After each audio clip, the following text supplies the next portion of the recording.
Bonjour à tous et bienvenue dans le nouveau vlog. Aujourd'hui, on a décidé de s'entraîner sur notre prog Delta Edition, First Responder. Ça va me permettre de vous présenter un petit peu ce qu'il y a dedans. Je tourne la tête bizarrement parce que j'ai un méga torticolis, mais personne n'en a rien à foutre. Go!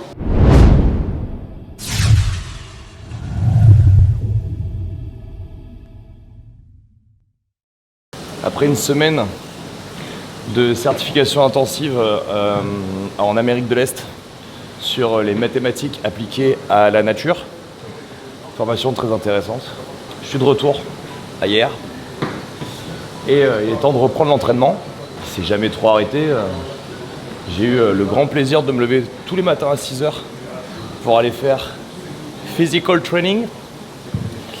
Chose que j'aime pas du tout, hein, bien évidemment. Donc c'était pas une semaine d'inactivité, loin de là, mais là il faut reprendre un entraînement sérieux et programmé. Donc c'est le mois de Murph, tout le monde va le faire, donc on va le faire 2 fois.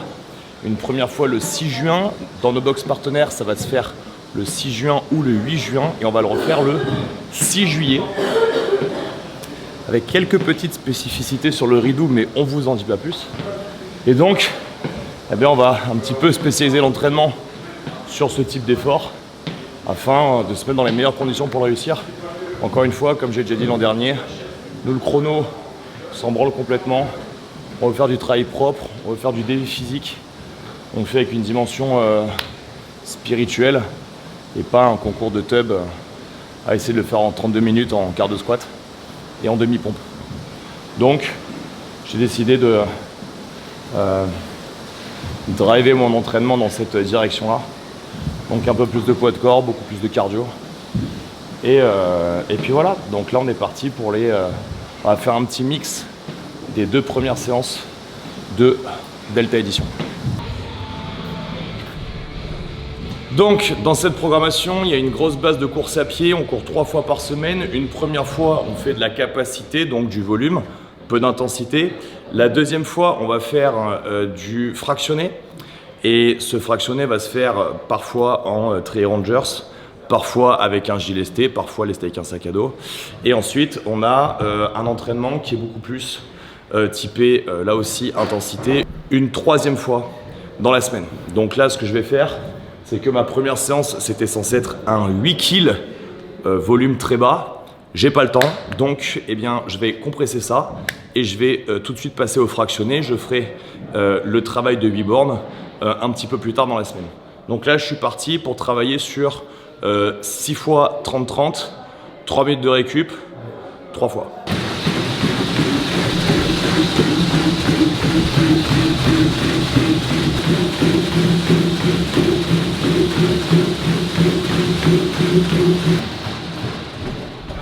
À savoir que ce système de 30-30 est le système que j'utilise quand je dois préparer un Aerox et que j'ai peu de temps. Donc en général, je bosse encore une fois sur des 6 fois 30-30 avec 3 minutes de récup entre les séries. Des fois, je fais 20 minutes, 30 minutes, là aussi en 30-30. Ça fonctionne très très bien et ça permet de travailler à la fois volume et intensité.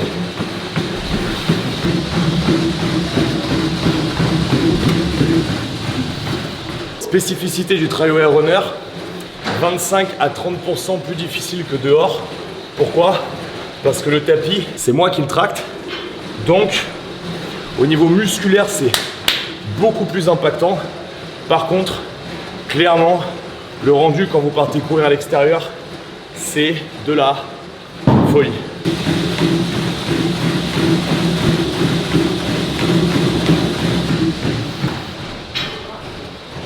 Si c'est la première fois que vous travaillez sur un runner, vous verrez qu'au niveau de l'oreille interne, c'est un peu particulier. Au départ, on part un peu dans tous les sens, puis on s'y fait très vite, 5-6 minutes. C'est un outil incroyable que j'utilise beaucoup en réhab quand les gens sont blessés. Le système de dalle permet d'amortir les chocs. Le travail musculaire est très important et ça me permet, comme la personne est sur place, de coacher à la fois sa technique et surtout sa fréquence.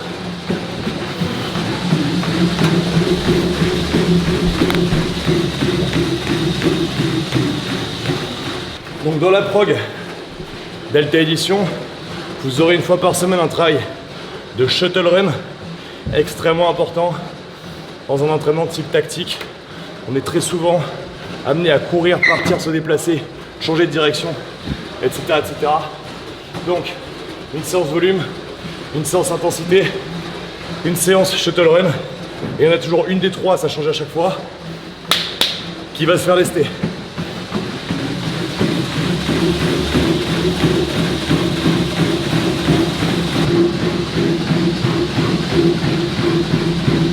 Voilà, on arrive au dernier passage. Pensez que ce soit pour des raisons de performance athlétique ou de prévention des blessures, vous devez apprendre à courir avec une fréquence d'appui élevée, car déjà beaucoup moins l'utilisation musculaire, vous êtes sur l'élasticité, et quand vous serez fatigué ou lesté, eh bien, si vous avez une fréquence qui est basse, vous allez encore plus vous faire écraser.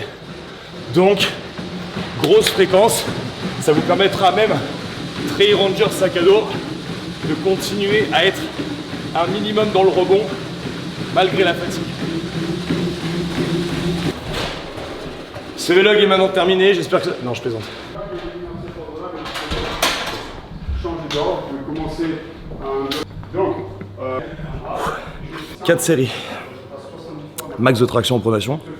Ça tombe bien, on en a déjà fait hier à la gym. Avec 4 secondes à la descente. Je ne vais pas en faire beaucoup. forme de clean et la forme de dire que je sais, c'est-à-dire que j'ai le droit de muscle clean, j'ai entendu, j'ai le droit de faire du power clean, j'ai le droit de faire du strict press, j'ai le droit de faire du push press, j'ai le droit de faire du jerk à partir du moment où je me redresse à la fin de ma règle. Je peux repasser par mon épaule sur mon jambe, je reviens et je peux même intégrer la réception de mon clean dans mon push press. Je dois faire 12 répétitions, je fais attention. 1, à ne pas manquer quand je suis ici. 2, à pas cambrer quand je suis en haut. Pas comme ça. Je garde le tronc le plus neutre possible avec un maximum d'ouverture de l'autre. Derrière, une nice burpees pull-up, ça veut dire que c'est la pull-up qui va valider mon burpees. Donc je me mets sous une barre de pull-up. Idéalement, une barre de pull-up que je ne fais pas comme ça. Je fais mon burpees au sol et là, j'ai pas besoin de... Ça va faire mal. Mais en vrai, on s'en fout. Je sais pas combien j'en ai fait.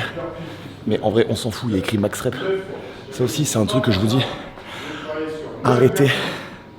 On vous a enseigné au début du CrossFit qu'il vous fallait un cahier, qu'il fallait tout noter, nanani nana. Oui, c'est bien de savoir à combien vous avez travaillé sur votre barre la semaine dernière dans un cycle de squat. C'est bien de connaître de manière approximative son max de reps sur un exercice. Ok, mais là vous avez 4 séries max. Vous n'avez pas besoin d'être des nazis de la data. Vous inquiétez pas, Facebook et Instagram le font pour vous. Allez, deuxième série.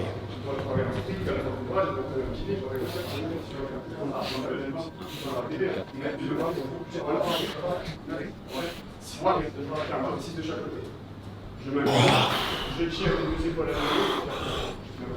à la première façon de progresser. Jamais.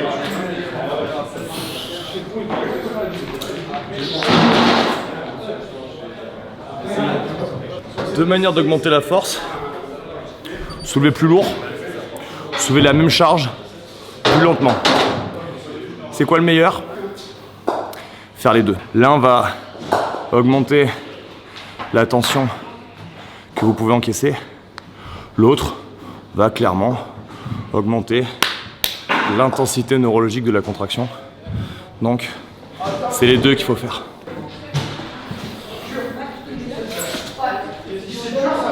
Et vous savez la... Si vous essayez de m'avouer avec de la difficulté, j'en ai vraiment rien à faire. Vous n'allez pas m'avoir, même avec des petits sons. Je vais peut-être vous caresser dans son Quand vous commencez à mettre du tempo à la montée, alors qu'il faudrait pas, c'est le moment de s'arrêter. Voilà, avant d'aller à la plage, vous savez pas comment congestionner. À la plage, normalement, pour pas que les copains ils se garent sur le parking, vous savez, ils mettent des trucs comme ça, là, pour pas que les caravanes elles passent. Vous arrivez, les gars. Traction en freinage excentrique. Vous faites une série max. Vous enlevez le t-shirt. Vous pouvez aller à la plage. Ça sera nickel. La suite. Parce que vous savez que le crossfitter il fait pas de pompe. Donc quand il y a des pompes, normalement le crossfitter c'est pas sa cam. Ah, max push-up, récup 3 minutes. Ensuite ça va c'est light, c'est 3 séries à 50% du max rep. Là on va partir sur un max rep. Là faut calculer bien évidemment.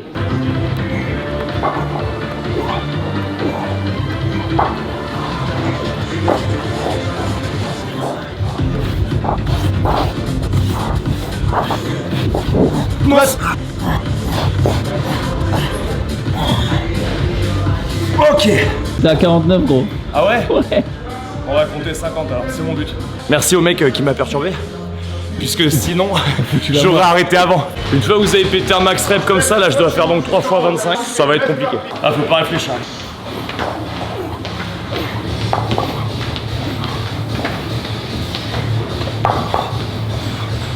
Je les aurais pas. Allez, 12.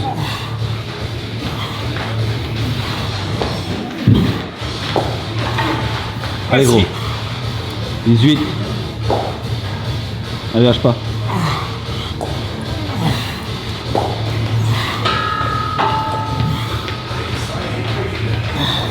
Allez, carré. Bon, c'était pas prévu. Hein. Ça me rappelle que si je fais un travail sérieux comme ça, va falloir que je me remette à manger, dormir correctement.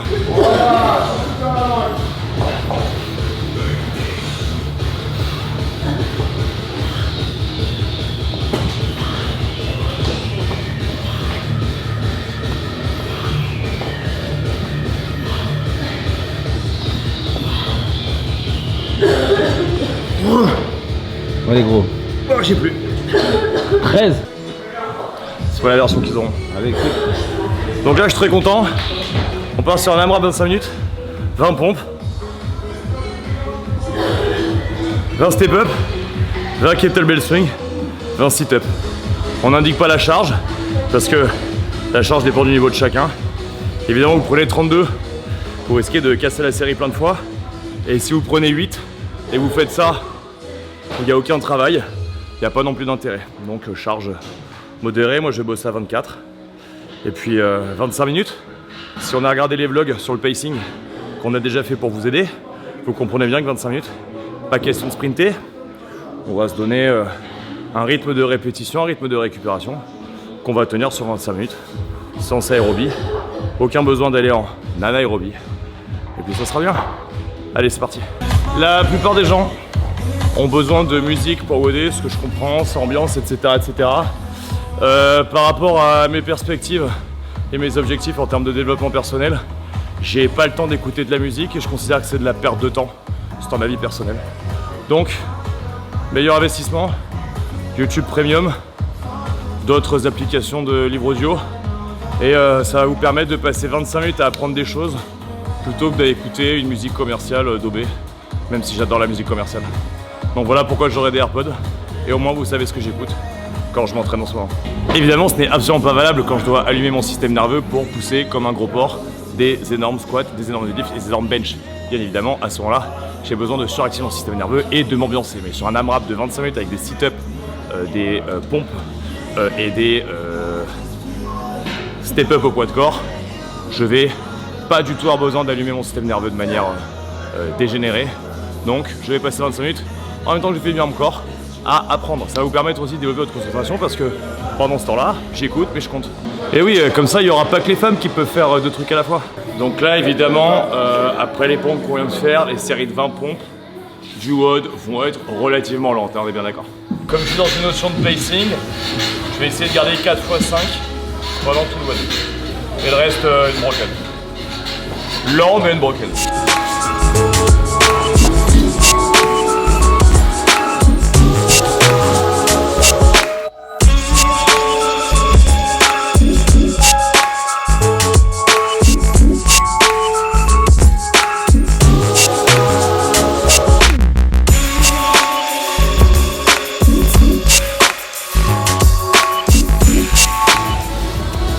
Les swings sont effectués pour un travail de hinge.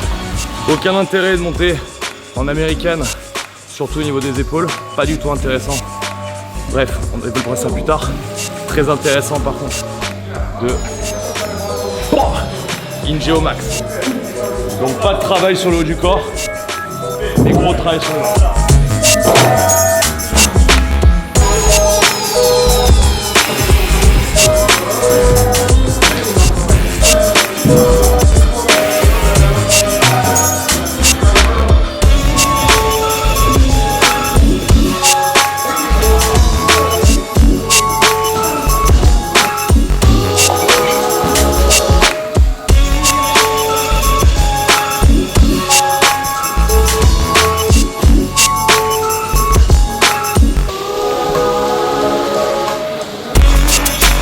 Vous voyez que la KB monte plus sur les derniers tours que sur les premiers, simplement parce que le niveau d'activation de la chaîne poste est plus élevé.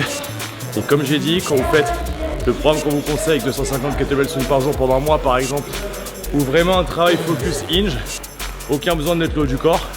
Et quand la tension musculaire va augmenter, vous verrez que très simplement, elle monte beaucoup plus haut sans que vous ayez à forcer.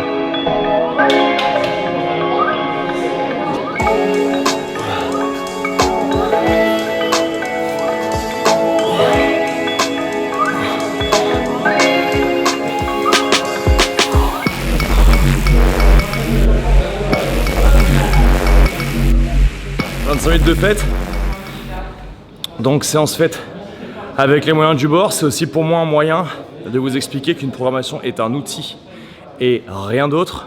Quand vous avez des blocs dans une programmation, mais que ça soit Delta Edition ou d'autres, entre travailler 1h15 dans le temps que vous êtes en capacité de le faire avec les moyens que vous avez à votre disposition, adapter la séance. Moi j'ai pas le temps d'aller faire mon 8 bornes, et bien je remplace et je prends le bloc de travail de 30-30. J'ai pas le temps de faire la partie force parce qu'il y avait un 3x3 à 80%, ça pose aucun problème. Demain, je serai dans d'autres conditions et je pourrai faire mon 8 bornes et mon 3x3 à 80% en squat, d'accord? Prenez cette méthodologie de travail pour la transposer à votre entraînement actuel, que ce soit une programmation que vous suivez de chez nous, une programmation que vous suivez en dehors. Nos conseils sont valables pour tout le monde. Ce vlog est maintenant terminé, j'espère que ça vous a plu. Rejoignez-nous. Civil, FDO, pro de la sécurité, tout le monde peut s'entraîner de cette manière-là. Vous aurez des bénéfices, que ce soit en termes de performance athlétique, que ce soit en termes de mindset, puisqu'il y a quelques défis dedans qui sont très intéressants. Et d'ailleurs, si vous voulez joindre un entraînement qui développe des qualités personnelles en plus de vos qualités physiques, on vous attend sur nos stages SIFTAC et en Coaching Week, bien évidemment. Ce vlog est maintenant terminé. Je compte sur vous pour continuer à partager, liker. Quand on voit qu'on a 10K sur une vidéo et 500 likes, il y en a 9500 qui se foutent de notre gueule et qui ne nous respectent pas. Vous êtes responsable de la mort de bébé chat. Bye bye.